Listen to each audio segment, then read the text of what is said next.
baru buka WA, jadi baru ingat dikira saya jam 3 gitu ya. Jadi nggak apa-apa. Udah ada semua ya.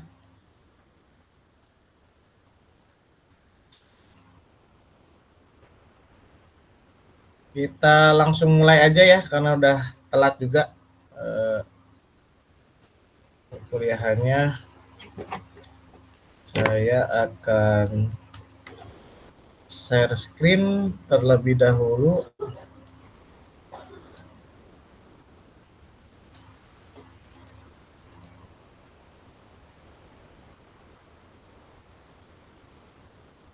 Sudah terlihat? Share screen. Sudah ya? Oke, sudah ya. Oke, terima kasih. Kita mulai langsung ke materinya, yaitu berkaitan dengan TCP/IP ya, protokol TCP/IP. Apa sih protokol TCP/IP? Di mana ini aturan dalam penggunaan jaringan aturan di dalam penggunaan jaringan ya, atau jaringan komputer, di mana transmission control protocol dan internet protocol itu salah satu aturan main di penggunaan dalam komputer jaringan. Nah, di sini tujuannya pembelajaran yang membahas perihal protokol TCP/IP. Dengan mempelajari materi ini, teman-teman mampu memahami ya, berkaitan dengan arsitektur protokol TCP/IP-nya, model TCP/IP-nya, terus transmissionnya, format IP address, TCP/IP protokol, and device, dan IP versi 4 dan versi 6. Gitu ya, itu tujuannya ya. Nah, langsung saja di sini arsitektur protokol TCP/IP. Gak ada. Bentar ya.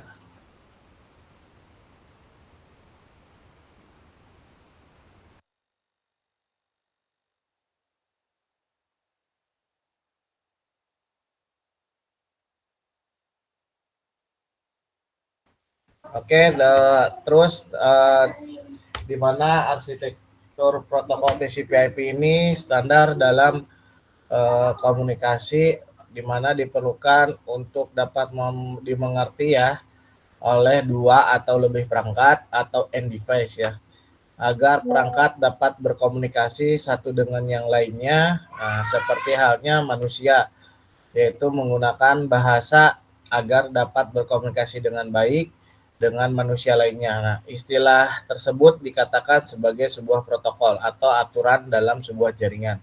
Nah,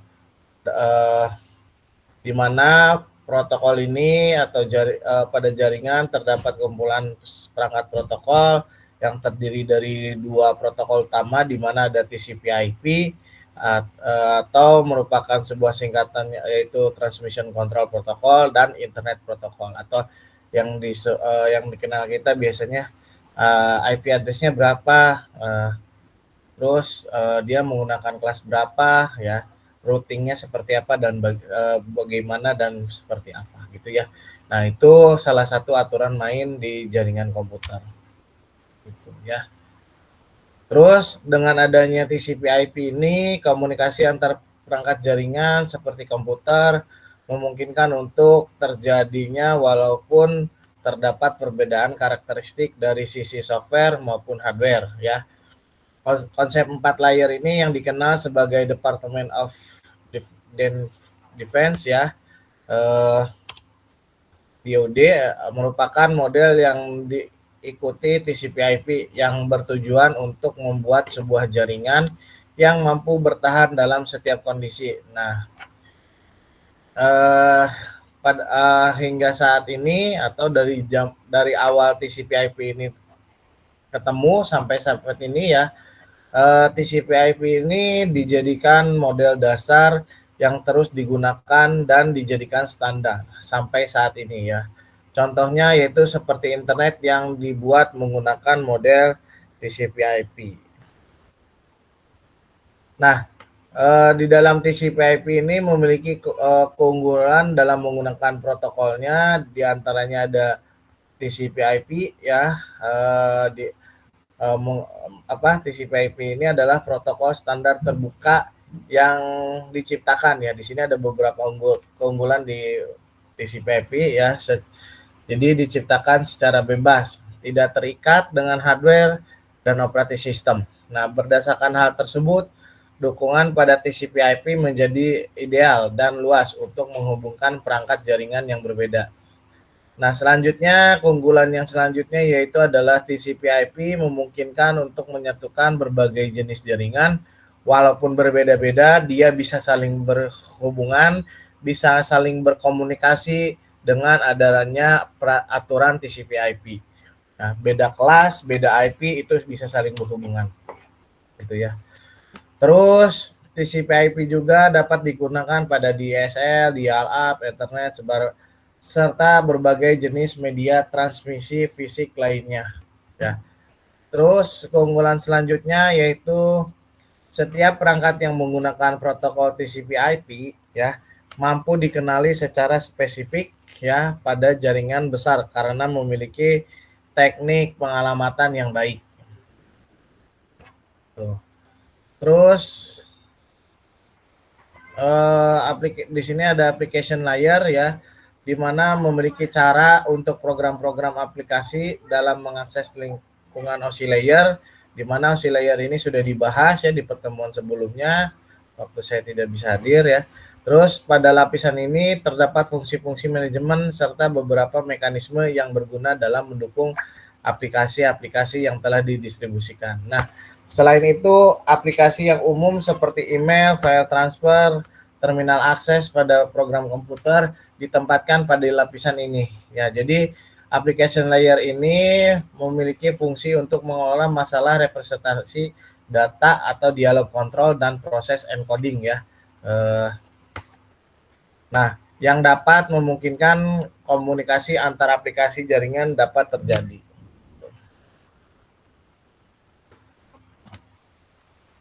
Nah, ini ada beberapa spesifikasi protokol-protokol khusus pada application layer yang menangani seperti HTTP ya, diantaranya yaitu merupakan sebuah protokol komunikasi yang digunakan pada World Wide Web atau pada website ya, HTTP ini. Terus ada FTP, File Transfer Protocol, ini protokol yang berfungsi untuk mentransfer file antar komputer melalui jaringan dan layanan internet atau ketika kalian sebagai administrator website yang disimpan filenya atau foldernya di dalam server, misalkan contoh di Unsika ya ada beberapa unit. Nah, misalkan website UPET unit itu dititipkan di server. Nah, untuk mengakses ke servernya atau ke website folder websitenya itu menggunakan FTP untuk ibaratnya aturan untuk ketika memonitoring ke server. Tapi tidak semua server yang bisa. Nah, dengan adanya FTP ini yaitu diatur dia bisa mengakses ke folder yang mana aja yang diberikan aksesnya saja. Ya, FTP itu seperti itu gitu fungsinya ya. Terus ada Simple Mail Transfer Protocol yaitu SMTP, di mana SMTP ini merupakan protokol yang telah digunakan untuk menggunakan mail server, yakni untuk mengirim email atau dapat juga disebut surat elektronik ya.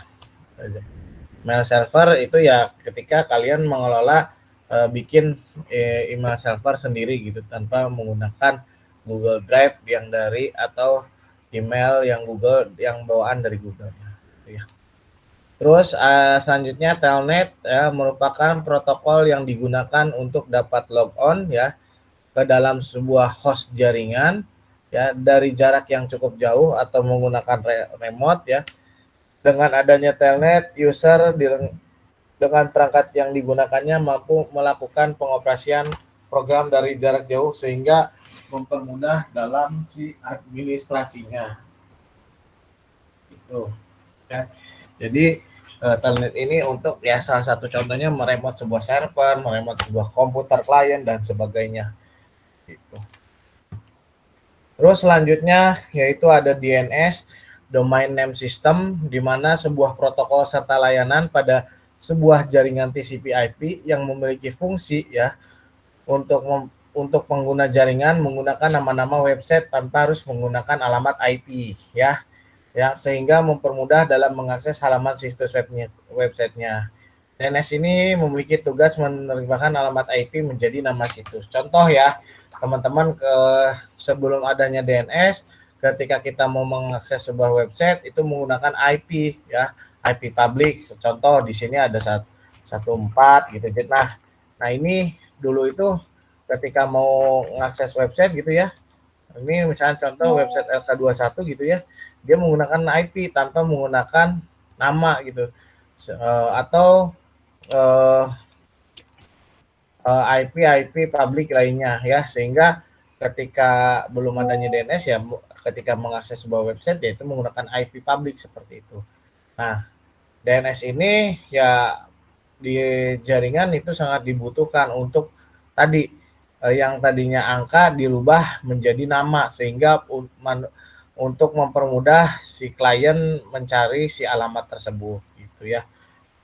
Terus yang selanjutnya ada BGP atau Border Gateway Protocol ya, di mana BGP ini merupakan protokol routing ya eksterior yang berbasis distance vector ya, yang telah dimanfaatkan sebagai penghubung antar berbagai ISP atau antara ISP dengan para pelanggannya di berbagai lokasi. Jika pelanggan tersebut menggunakan berbagai macam koneksi ke internet. Nah, ini BGP ini untuk menyeting ketika misalnya Unsika menggunakan 2 ISP. Nah, gimana caranya 2 ISP itu bisa saling menggabung dan jadi satu gitu, sehingga di unit semua bisa menggunakan internet tanpa harus menggunakan internet A atau internet B. Nah, dengan fungsinya BGP di dalam protokol itu ada routing sehingga dia bisa dua-duanya kepakai gitu, seperti itu. Terus selanjutnya ada ping ya. Ping ini merupakan program yang digunakan yang dapat digunakan user ya untuk dapat mengetahui status ya pada sebuah mesin gitu, dan berupa durasi waktu yang dibutuhkan satu pesan agar dapat sampai ke mesin tersebut. Nah, kalau contohnya teman-teman bisa menggunakan CMD ya, kalau untuk mengecek ada ping di jaringan juga alamatnya berapa misalkan ya, seperti ini. Nah ini termasuk dari ping ya. Nah, di sini akan terlihat gitu si ping ini dia IP-nya berapa, pingnya ya, terus dia bitnya berapa, terus time-nya kecepatannya 2 mili per second dan TTL-nya 62. Nah, ini salah satu contoh nanti. Ini paketnya ya, kalau dikirim send-nya ada 4, receiver-nya 4, loss-nya 0% ya, berarti tidak ada kejanggalan gitu. Milisecond ya. Terus minimumnya ada 2 milisecond ya, maksimumnya 2 milisecond, average-nya rata-rata segini. Jadi kecepatannya jaringan ya ngaping ke alamat tersebut segitu gitu. Nah, itu kalau di Mikrotik ada nggak Pak? Ada CMD ya untuk mengetes si koneksi sebuah jaringan terkoneksi atau tidaknya gitu ya. Terus selanjutnya POP ya, POP ini hampir sama dengan tadi ya, yang untuk mengatur mail server ya. Protokol ini menampilkan interface sederhana antara software pengguna seperti Thunderbird, Outlook, dan dengan server mail ya.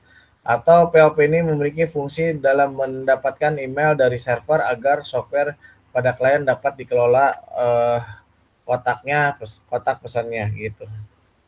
Seperti itu. Terus selanjutnya ada IMAP ya, atau Internet Mail Access Protocol. Di sini IMAP ini adalah alternatif dari POP ya, yang tadi yang digunakan sebagai interface antar software pengelola email user dengan server mail ya, server email. Nah, sama seperti POP, protokol tersebut dapat digunakan untuk mendapatkan email dari server, namun memiliki fleksibilitas yang lebih banyak dalam manajemen kotak pesan. Terus ada OSPF atau Open Source Task Force, di mana protokol routing berbasis link set ya, yang dimanfaatkan pada jaringan besar seperti corporate. OSPF juga termasuk dalam Interior Gateway Protocol atau IGP.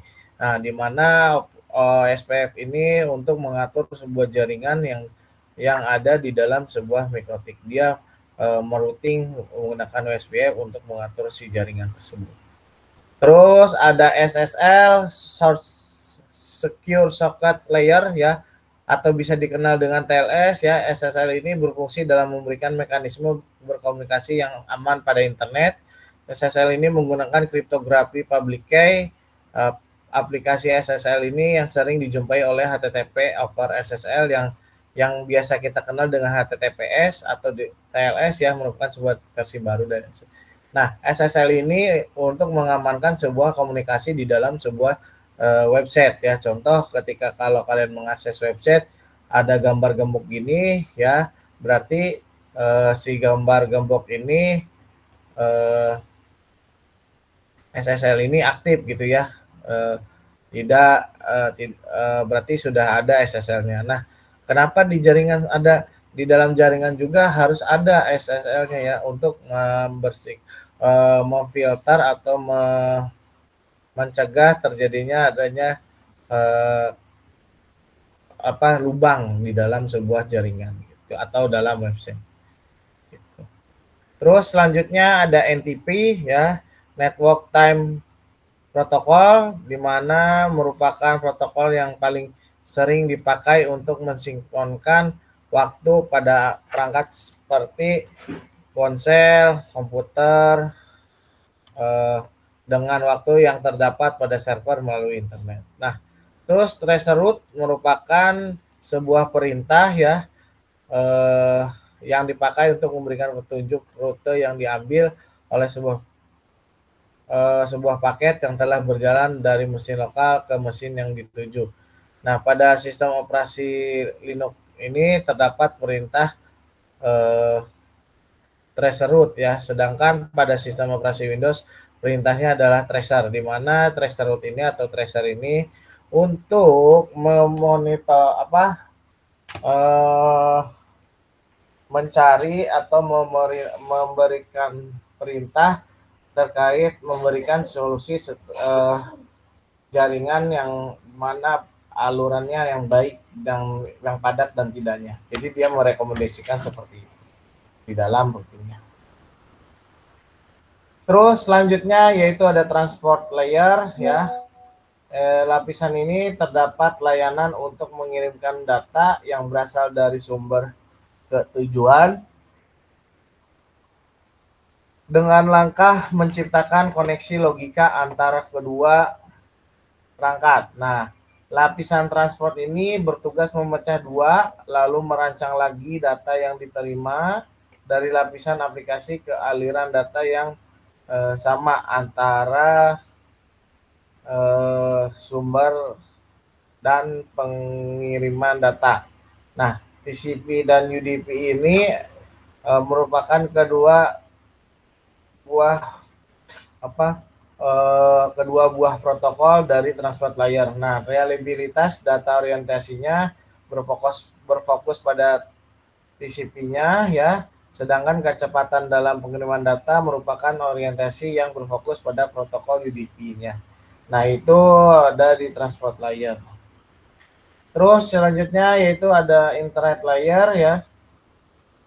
Lapisan internet ini memiliki fungsi dalam memiliki dalam memilih rute yang terbaik yang akan dilalui oleh paket data pada jaringan. Nah, lapisan ini juga berfungsi untuk mengerjakan paket switching yang fungsinya memberikan dukungan pada tugas utama tadi. Nah, itu termasuk dari internet layer. Nah, di dalam internet ini memiliki lapisan. Di antaranya ada lapisan internet protokol, merupakan teknik dalam merutekan paket serta pengalaman ya, sesuai dengan alamat, sesuai dengan alamat pengiriman dan penerimanya seperti itu. Terus Internet Control Message Protocol atau ICMP, di mana pada protokol ini berfungsi membuat atau mengirimkan sebuah pesan kesalahan pada IP address jika terjadi masalah. Terus ada ARP ya, ARP ini Address Resolution Protocol. Protokol ini berfungsi untuk menentukan alamat pada perangkat jaringan. Terus selanjutnya ada IGMP, Internet Group Management Protocol ya. Protokol ini berfungsi untuk untuk mengirimkan informasi kepada router dan ketersediaan semua orang di grup multicast. Nah, itu beberapa yang ada di internet layer atau lapisan internet. Terus ada network access ya. Network access ini adalah mengkonfigurasi semua IP paket agar dapat dikirim melalui media transmisi fisik pada jaringan protokol yang berada pada lapisan itu, yaitu protokol standar modem P3 dan SLIP. Nah, serta driver dari perangkat keras agar mengenali perangkat keras di si jaringannya. Terus transmission kontrol protokol ini ada 3 ya, ada TCP-nya, ada IP-nya, dan ada IP address-nya.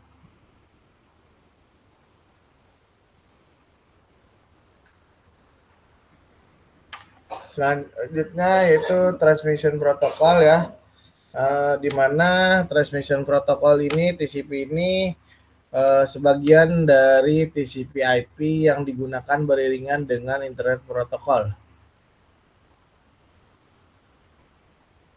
Nah, terus dalam melakukan transfer data dalam bentuk pesan dan perangkat komputer ke internet, juga sebaiknya transfer data tersebut dapat dilakukan karena protokol ini akan meminta konfirmasi ketika selesai mengirimkan data agar memberi kepastian bahwa data yang ditransfer telah sampai pada tujuan. Nah, setelah itu TCP melakukan retransmission atau mengirimkan data urutan selanjutnya. Ya, penggunaan nomor urut digunakan untuk mengatur dalam pengiriman serta penerimaan datanya. Nah, itu dari TCP. Terus TCP juga memiliki tugas lain, yakni melakukan pengawasan pada unit data atau paket agar bisa lebih efisien dalam membagi semua pesan pada proses routing yang melewati internet. Ya.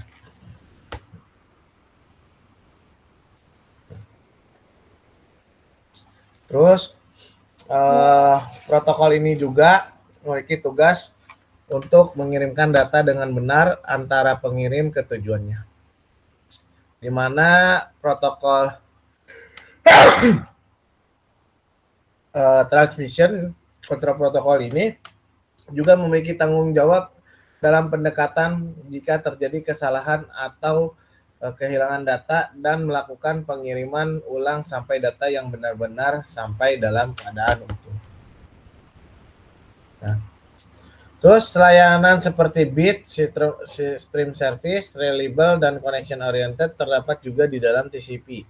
Pengertian dari connection oriented adalah kedua aplikasi pengguna TCP harus membuat sambungan yang berupa pertukaran kontrol, konfirmasi. Nah, informasi setelah itu berubah bisa terjadi transmisi data untuk melaksanakan pertukaran data.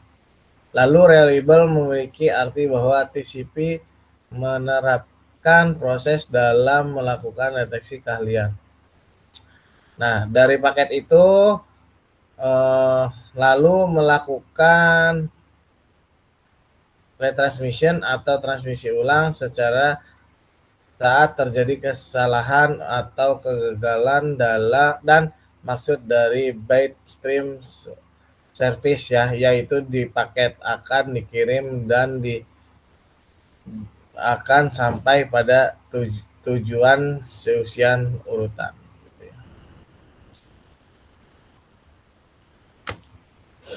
Terus selanjutnya yaitu ada internet protokol ya, atau IP, di mana itu adalah bagian dari TCP/IP-nya yang mengatur cara agar data dapat dikenal dan dapat dikirim dari satu komputer ke komputer lainnya. Sampai akhirnya dapat tercapai tujuan pada suatu jaringan komputer. IP memiliki karakteristik connection protocol yang berarti IP tidak melakukan pendeteksian, recovery, dan kesalahan atau menukar pengendalian informasi untuk membuat koneksi sebelum pengiriman data yang ada. Koneksi yang baru terjadi jika dilakukan oleh orang proses yang dalam proses yang akan dilakukannya. Terus IP ini, Internet Protocol ini memiliki beberapa fungsi berdasarkan yakni mendeskripsikan paket data sebagai dasar pada transmisi jaringan ya, terus menetapkan skema dari pengamatan internet, terus transfer file data antara transport layer dan layer network address-nya. Jadi itu beberapa fungsi ya, dimiliki IP atau TCP/IP.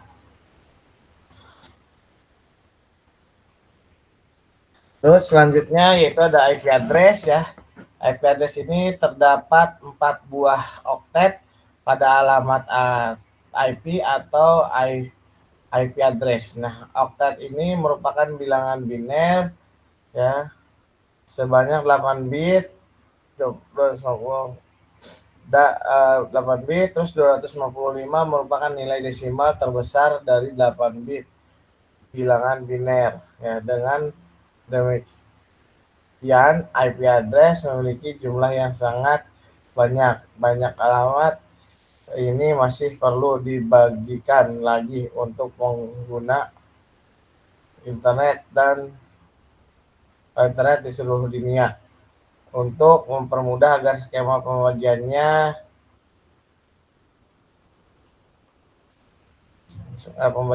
ya. Terus IP address ini dikelompokkan jadi beberapa kelas dengan tujuan untuk mempermudah dalam pendistribusian IP address seperti dalam pada skema pembagiannya ya. Terus dengan tujuan untuk memudahkan dalam pendistribusian IP address seperti dalam membagikan beberapa blok IP address yang dapat dipakai oleh internet service providernya. Ya, terus selanjutnya yaitu ada IP address, di mana IP address ini memiliki karakteristik 9 ya, di mana ada bentuk biner, dotted desimal, address kelas A, B, C, dan address kelas D dan E ya. Terus di situ ada IP public dan IP privat ya.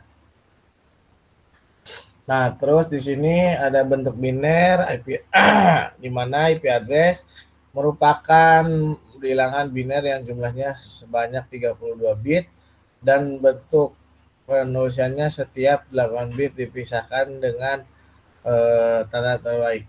Ya. Nah, sejumlahnya sebanyak 32 bit dan bentuk penulisannya setiap 8 bit dipisah dengan tanda titik.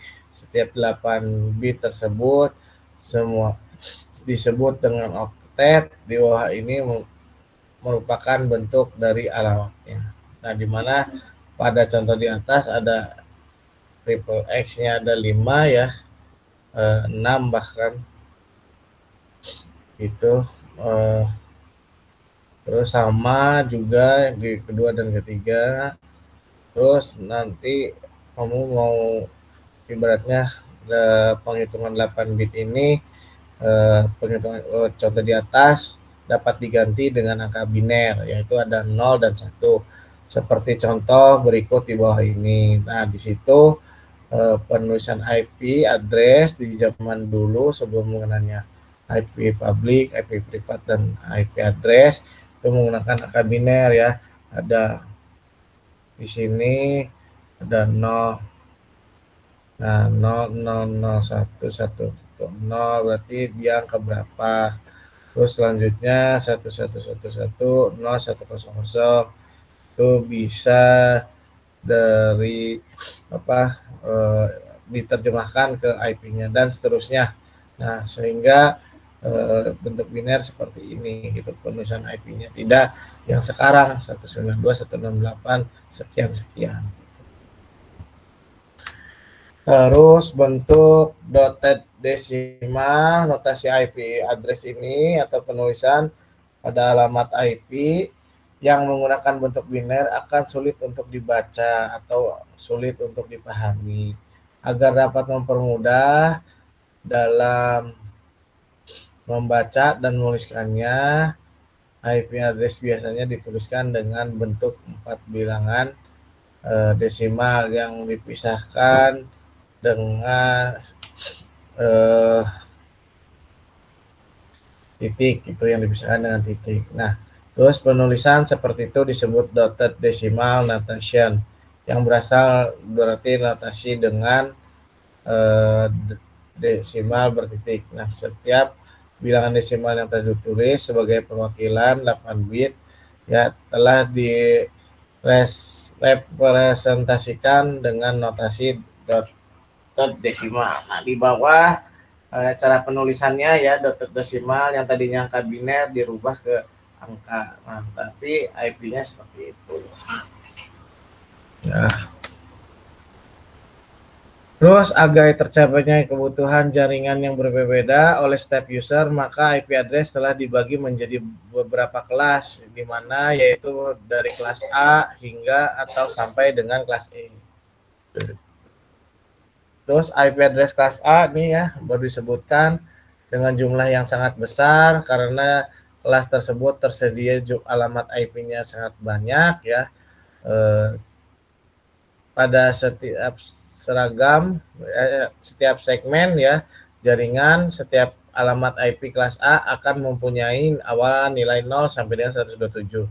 Di oktet pertama akan, tetapi pada dasarnya angka yang dapat digunakan untuk network ID adalah yaitu 1 sampai dengan 126. Nah, karena angka 0 tidak bisa digunakan dalam untuk mempresentasikan oktet awal sebagai network ID serta 127 ya, merupakan alamat IP loopback. Alamat tersebut pada 8 bit dan 83 oktet perjalanannya selanjutnya adalah host ID atau 24 bit setelahnya ya. Nah, di mana di sini ada network host ya, ada 11, 1215, 8 dan 8. 9 dan 8 gitu ya. Nah, ini jenis penulisannya di dalam IP address kelas A. IP address kelas B juga tidak jauh lebihnya ya, akan tetapi dia cukup banyak gitu ya, karena tersedianya alamat IP dengan jumlah yang banyak atau 62.534. Nah, pada tiap segmen kemarin setiap aplikasi atau setiap alamat IP kelas B akan dimulai dengan angka 128 sampai dengan 191. Di oktet pertama alamat IP kelas B terdapat network ID sejumlah 2 dokter ya, 2 oktet ya, 2 oktet pertama atau 16 bit dan 2 oktet selanjutnya atau 16 bit setelahnya sebagai host ID. Nah, di mana dalam penulisan IP address kelas B ini ada network, host, dan host. Ada networknya 129, networknya 8, dan hostnya ada 2 gitu. Itu salah satu contohnya. Terus IP address kelas C ya, jaringan sejumlah banyaknya atau kecil karena tersebut tersedia sebanyak 254 host. Pada setiap segmen jaringan setiap IP kelas C dimulai dengan angka 192 sampai dengan 223. Di oktet pertama alamat IP kelas C terdapat network ID sejumlah 3 oktet pertama atau 24 bit dan 1 oktet atau 8 bit selanjutnya adalah host ID. Nah, ini penulisannya di dalam IP address C network host ya. Di sini ada ada salah satu contoh penulisan yang berkaitan dengan IP address class C. Nah, IP address class C ini biasa digunakan di perkantoran, di lab, dan sebagainya. Ya. Terus IP address kelas D digunakan untuk alamat IP multicast yang fungsinya berbeda dengan kelas A, B, dan C. Nah, pada perihal pada alamat IP kelas D ini memiliki 4 bit awal di set dalam bentuk biner 110 atau 0224 ya, dalam bentuk desimal. Setelah itu sisanya atau sejumlah 28 bit berikutnya digunakan sebagai alamat untuk mengenali si hostnya.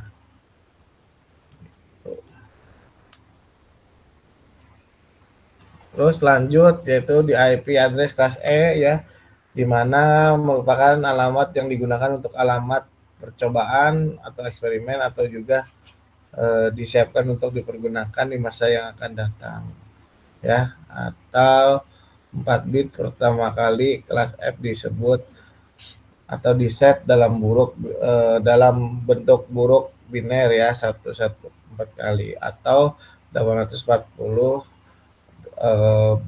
bit atau bentuk desimal, lalu 28 bit selanjutnya dipakai untuk menganalisa host. Terus IP public, di mana IP public ini merupakan alamat yang dijamin untuk unik atau tidak akan ada IP yang sama yang ditetapkan oleh asosiasi internet atau internet ini ya. IP public dapat digunakan sebagai identitas router yang dimiliki user. Jaringan dan router tersebut bisa dicapai dicapai dari luar jaringan atau dikendalikan dari jarak jauh. Terus di sini ada IP privat ya,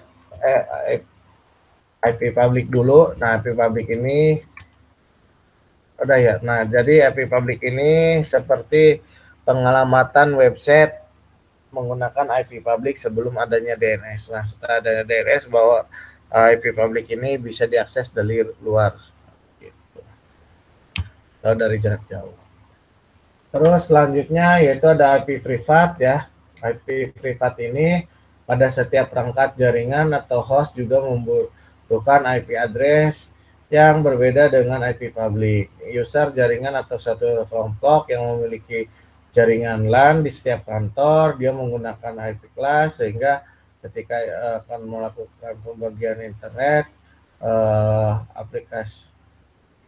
aplikasinya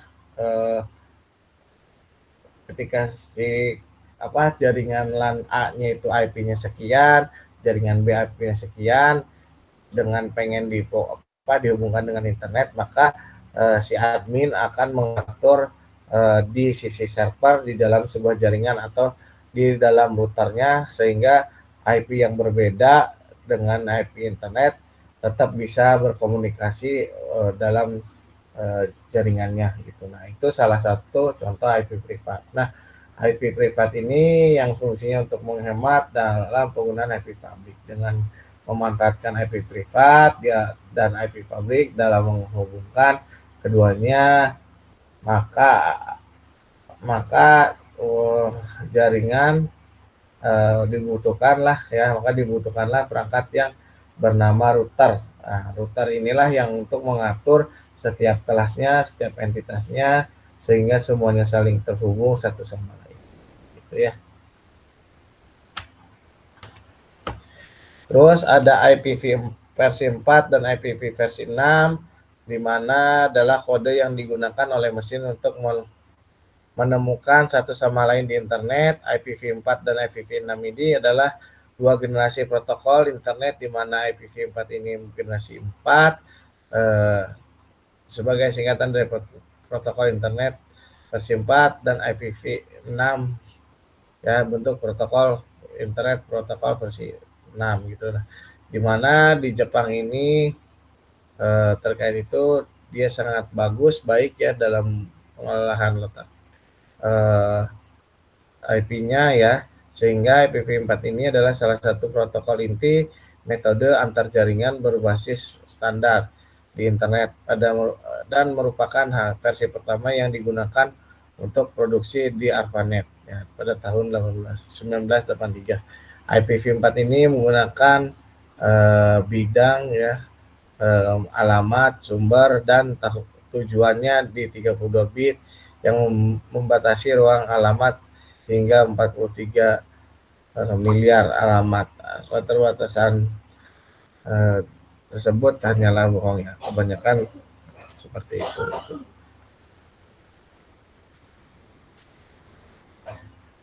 IPv6 lebih canggih dan memiliki fitur yang lebih baik dibandingkan dengan IPv4. IPv6 ini memiliki kemampuan untuk memberikan jumlah alamat yang tak terbatas.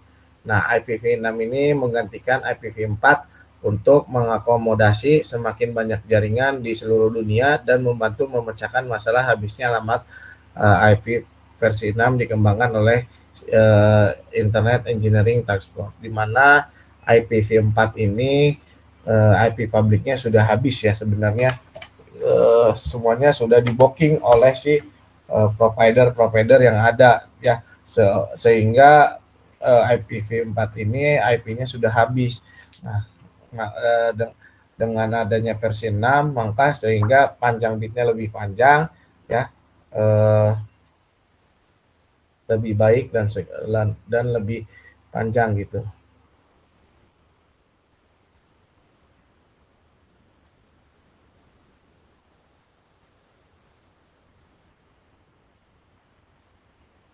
Itu versi. Terus perbedaan ya di IPv4 dan IPv6, salah satu perbedaannya antara IPv4 dan IPv versi 6 ini adalah besar ruangnya alamat. Seperti yang telah diuraikan sebelumnya, ukuran alamat IP4 adalah 32 bit, sedangkan yang versi 6 adalah 128 bit.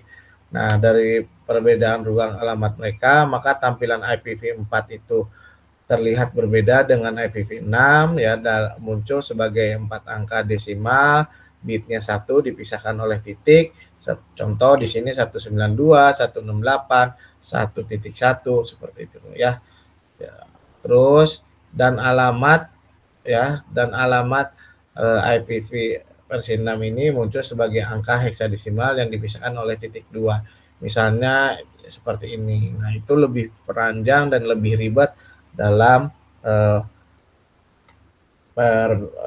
dalam penulisan IP-nya gitu. Seperti itu ya. Terus selanjutnya klien menggunakan alamat IPv4 ini menggunakan server DHCP untuk membagikan sebuah alamatnya.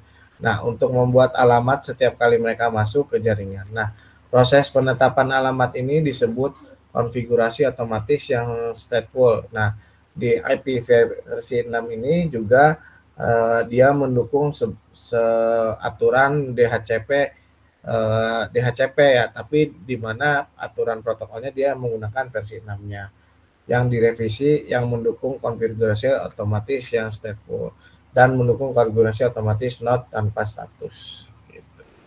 Terus konfigurasi otomatis stateless tidak memerlukan server ya DHCP untuk mendapatkan alamat konfigurasi otomatis stateless. Nah, menggunakan iklan root untuk membuat alamat unik. Nah, ini menciptakan lingkungan plug and play ya, menyederhanakan manajemen alamat dan administrasi. Bentar ya, saya ada telepon.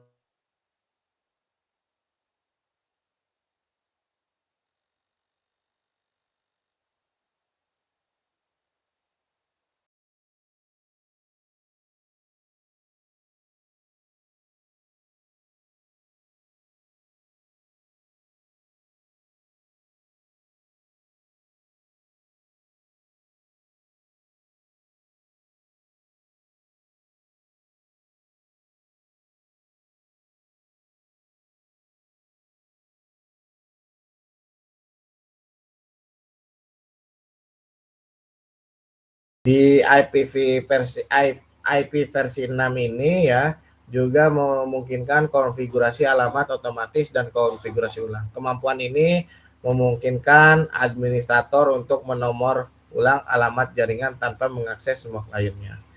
Nah, gitu. Ada yang mau ditanyakan, teman-teman?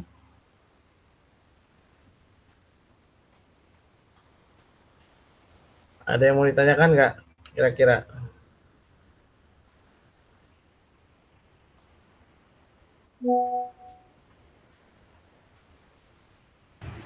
Maaf Bapak, izin bertanya.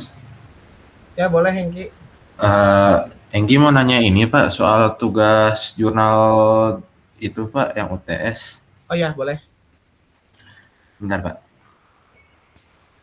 Untuk tugas jurnal UTS ini kan pakai metode SLR atau Systematic Letter Review. Nah, kan kalau Enggi lihat, kalau SLR itu ada pertanyaannya juga gitu ya Pak ya, metodenya.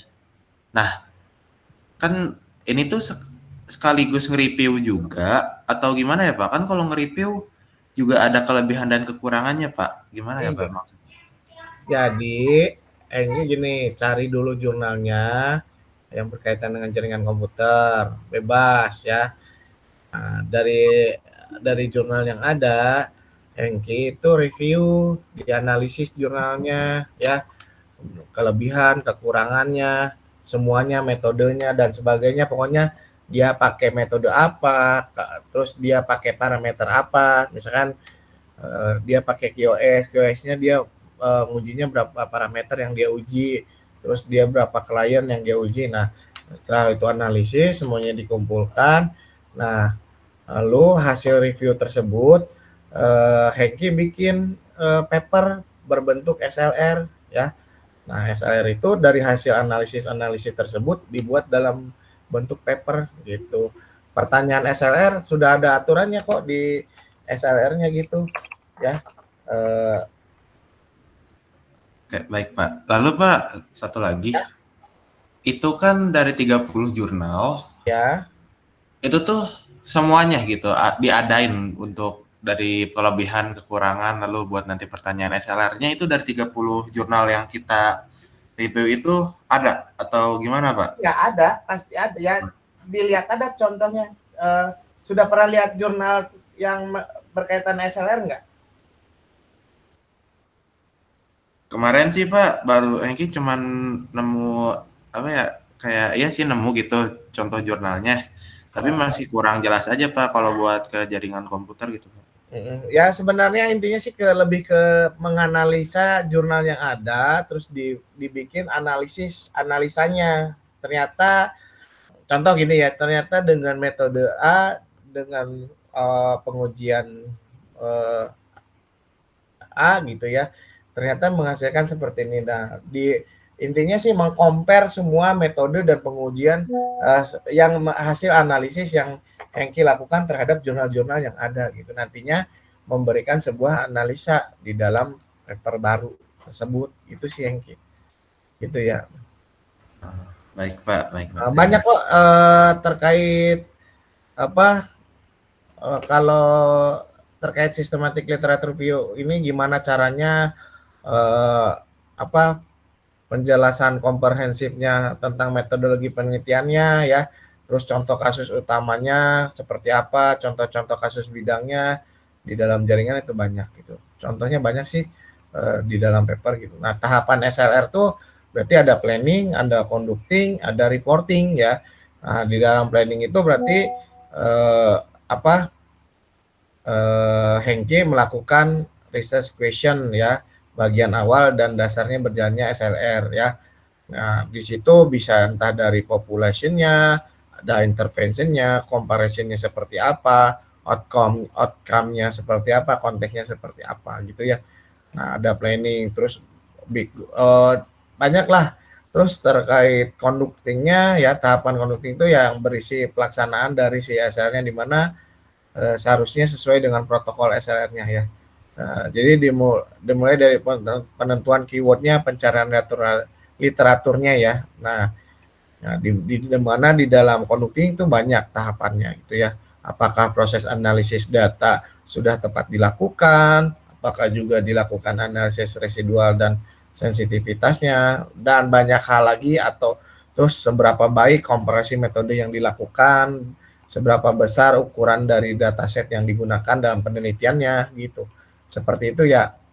Terus yang ketiga ada reporting ya, atau laporan tentang SLR tersebut dari skripsi, tesis, atau penelitian jurnal-jurnal. Nah, di mana di SLR ini terdiri dari 3 bagian ya, ada introduction, ada di main body-nya, dan kesimpulannya gitu ya. Seperti banyak terkait materi SLR Syahingki, jadi nanti akan terlihat tuh yang dilakukan ngapain aja sih kalau kita bikin analisis terhadap paper orang lain dijadikan dalam bentuk SLR gitu ya.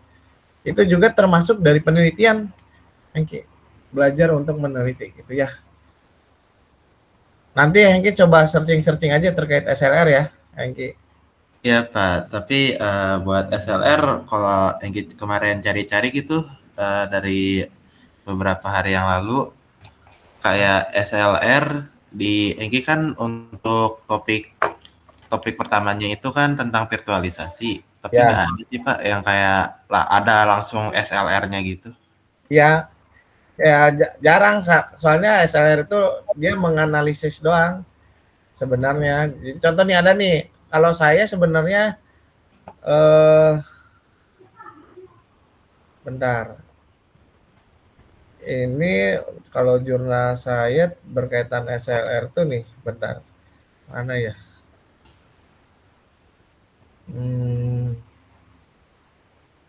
Bentar saya cari ya.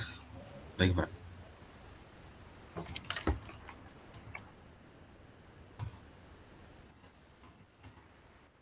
Nah, ini saya, nah ini kelihatan belum? Udah ya. Nah ini terkait rancang bangun image digital watermarking. Berarti yang apa namanya, yang dicari yang berkaitan terkait digital watermarking gitu.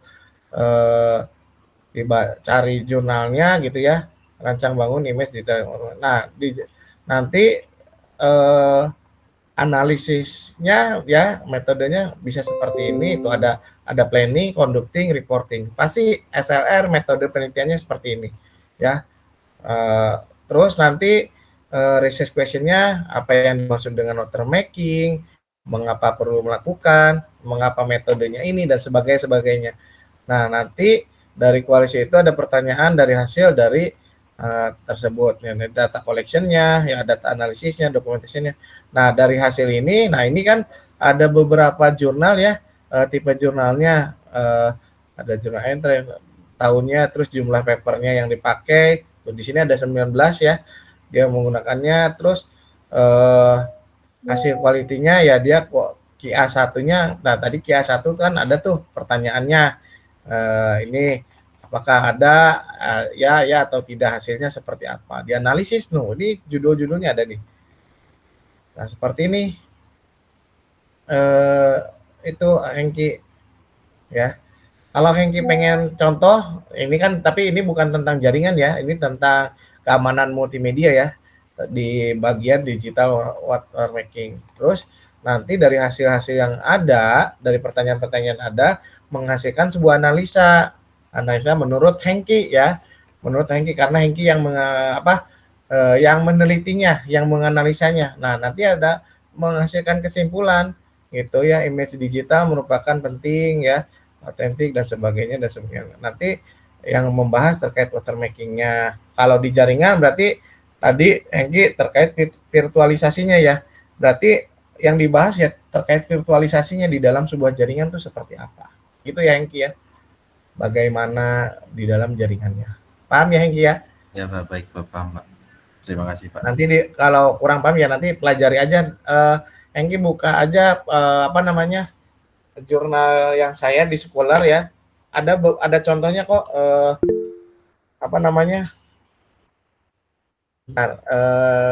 ada beberapa jurnal yang berkaitan dengan SLR gitu ya. Nah di sini nanti cari aja yang Systematic Literature Review. Nah nih, di sini ada dua paper ya terkait Systematic SLR. Kalau nggak salah saya SLR ada apa? Ada dua paper gitu. Ya, coba cari aja. Terus tadi ada yang mau ditanya, Sophia apa siapa tuh? Maaf Pak, sebelumnya untuk template SLR-nya boleh dibandingkan tidak Pak? Boleh, download aja di sini. Template SLR tuh bebas ya sebenarnya. Mau seperti apa? Ya. Ini kalau yang ini juga tugas yang saya berikan ke mahasiswa saya nih. Karena saya dia syarat untuk untuk syarat sidang kolokium, tugas yang saya berikan dia upload gitu. Nah ini kalau template-nya sesuai template aturan si jurnalnya aja, bebas sebenarnya. Tapi tahapannya ya ini, kalau pengen tahapannya ya searching aja Sophia terkait cara menulis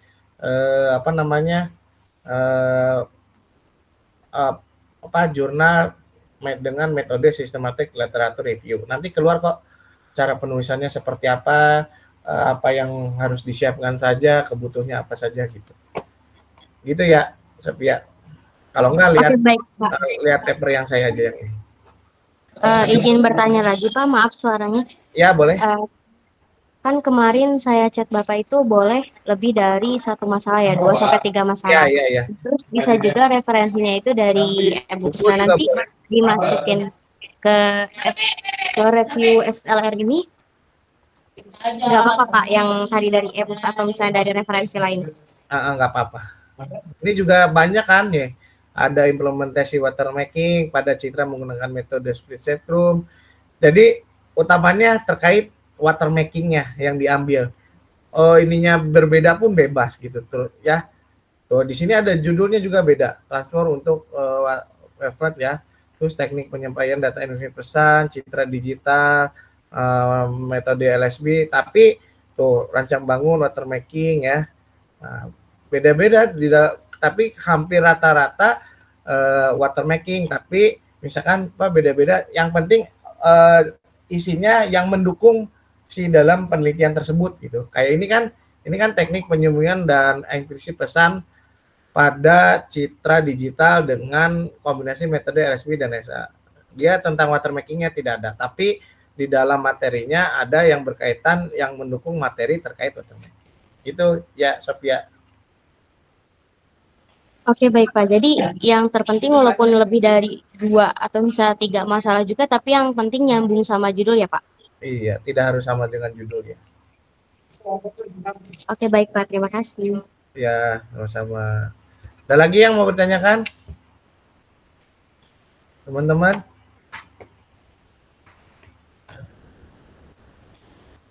Kalau tidak ada, ini saya kasih silakan Muhammad Hafiz. Izin bertanya mengenai latihan tugasnya Pak. Berarti buat yang nomor 1 itu kita bikin alamat IPv 4-nya dulu baru dikonversikan ke binar yang berarti dari 192 bla bla bla ke 001 gitu-gitu ya Pak? Iya. Gitu. Baik, terima kasih Pak. Iya. Jadi kan tadi ada 5 kelas ya. Nah, pilih kelasnya, terus rubah IP tersebut, konversikan ke dalam bentuk biner. Terus buatlah tabel perbedaan. Nah itu gitu ya. Ada lagi yang mau ditanyakan? Ya Salwa. Maaf Pak, izin bertanya mengenai jurnal UTS itu. Kan mereview 30 jurnal ya Pak. Nah itu mereview 30 jurnal itu dalam satu Word dengan 30 tabel atau bagaimana ya Pak? Gimana? Dalam mereview jurnalnya itu satu jurnal dalam satu tabel gitu Pak?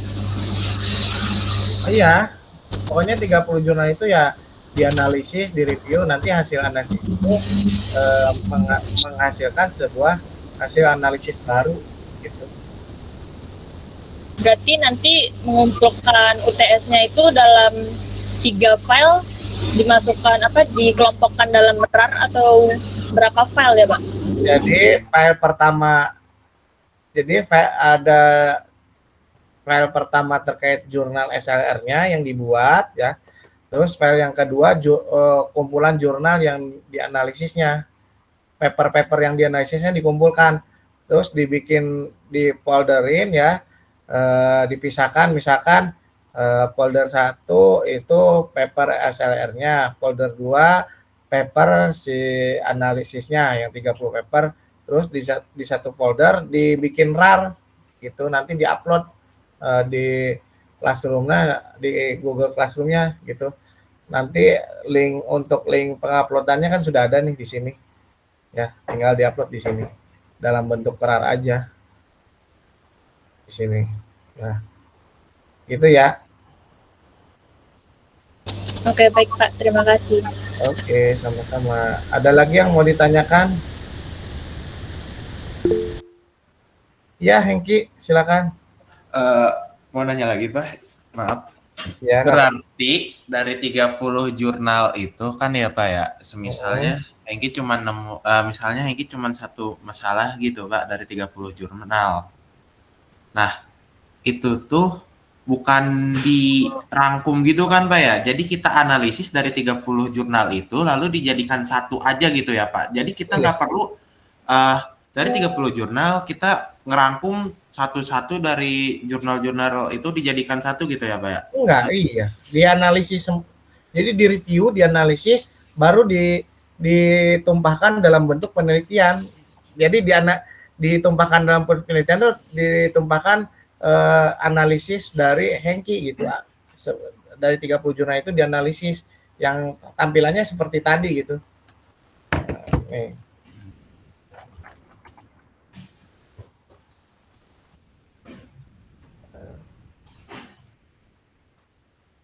Yes.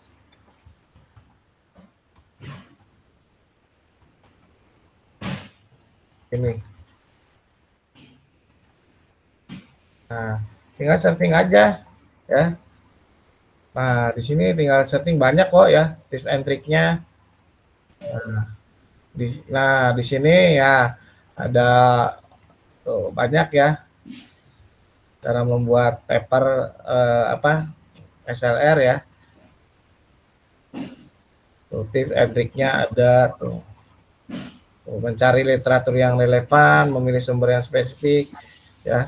Identitas detail, membuat outline-nya, ya, menyusun literatur review-nya, ya. Nah, introduction, body, nah ini pendahuluan, isinya apa, banyak ya caranya sebenarnya mah. Nah ini yang lebih jelas nih, ya, pengantar tahapan dan studi kasus ya. Nah tahapan SLR tuh, nah ini planning, conducting, reporting, planning tuh kita ngapain aja, paper yang ada. Ya, terus ada conductingnya ya, terus ini gitu ya. Nah ini ada cara-caranya, apakah proses analisis sudah tepat dilakukan, pertanyaan-pertanyaan ini. Nah ada reportingnya. Nah ini nih saya kasih deh ini ya di chatting gitu ya Hengki ya. Iya Pak, baik Pak. Soalnya saya Hengki kira itu kita 30 jurnal dirangkum lalu enggak ya, baik Pak. Iya. Jadi enggak dirangkum ya. Kirain gitu soalnya. Enggak dirangkum ya, ada tekniknya ya gitu. Jadi mencoba menganalisa gitu ya Hengki ya. Ya Pak, baik Pak, terima kasih. Yang lain ada yang mau ditanyakan? Ya, Selviana. Silakan Selviana Putri Nabila, ya mau ditanyakan. Halo.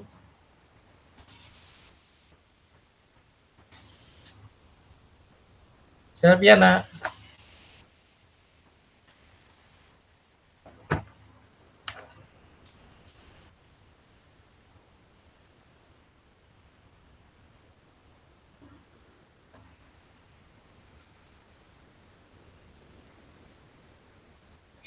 Pak, suara saya terdengar tidak?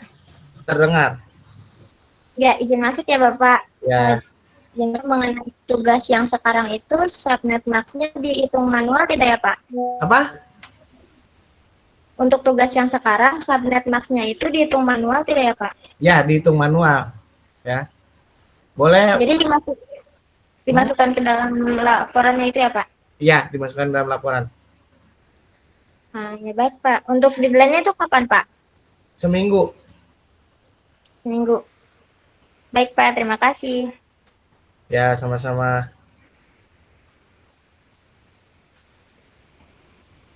Ada lagi yang mau ditanyakan?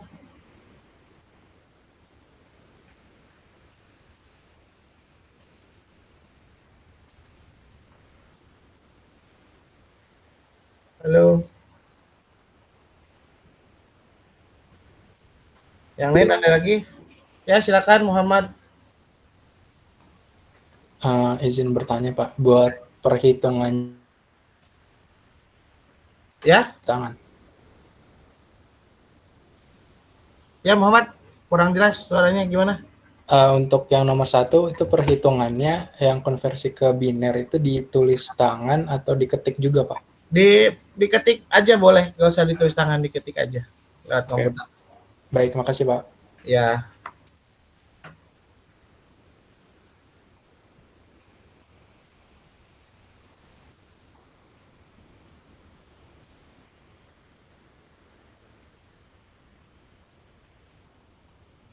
Ada lagi?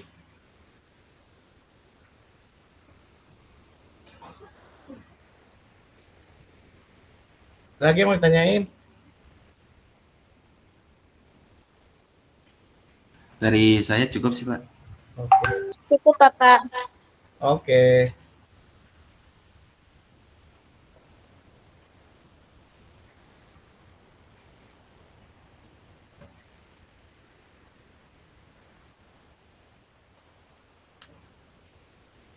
Kalau cukup, ini tugasnya ya.